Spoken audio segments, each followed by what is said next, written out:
তুচ্ছ সংস্কৃতি দেখছি কেন এই সমাজে? তোমাদের মতো এই পচা দুর্গন্ধযুক্ত মস্তিষ্ক থেকে এর বেশি তো কিছু আশা করতে পারি না। তোমরা শুধু টাকা টাকার কাটারি। এই অর্থ কিভাবে উপার্জন করছো একবারের জন্য তা চিন্তা করছো না। রাজনীতি করে, ল্যান্ড মেরে, চুরি করে, সংস্কৃতির মাইল ফলক বিক্রি করে যেভাবে টাকা উপার্জন করছো তা বেশি দিন টেকসই হবে না। আর টেকসই? আরে সেটাও তো ক্রয় করা যায় যদি অর্থ নজর থাকে।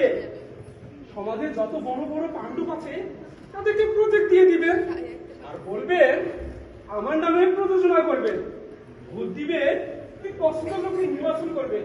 সেই দেখবেন ওই তখন তারা অর্থ নামের কারণে এই সব কিছু ভুলে ওই টাকার পিছনে ছুটবে।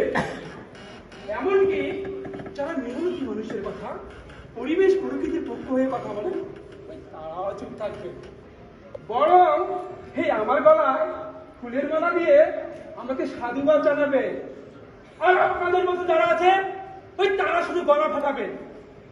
আর সামাজিক যোগাযোগ মাধ্যমে কিছু লেখালেখি করবে, এর বেশি আর কিছু না। এটাই হচ্ছে মাথা। এটাই আমাদের দুঃখ আর কষ্ট। আমরা আমরা সবাই আমাদের মাথা বিক্রি করছি অথবা মাথা বিক্রির লাইনে এসে দাঁড়িয়েছি।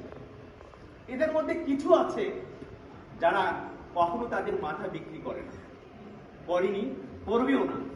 কারণ কারণ তারা তাদের আদর্শ থেকে সরে দাঁড়ায়নি। এটাই ইতিহাস বলে।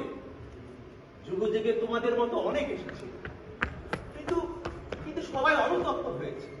তাই সৃষ্টি হয়েছে নেমেসিস। কবি লিখেছেন, যদি তোর ডাক শুনে কেউ না আসে তবে একলা চলো রে, অথবা টিনের তরোয়ার অদ্যই শেষ রজনী।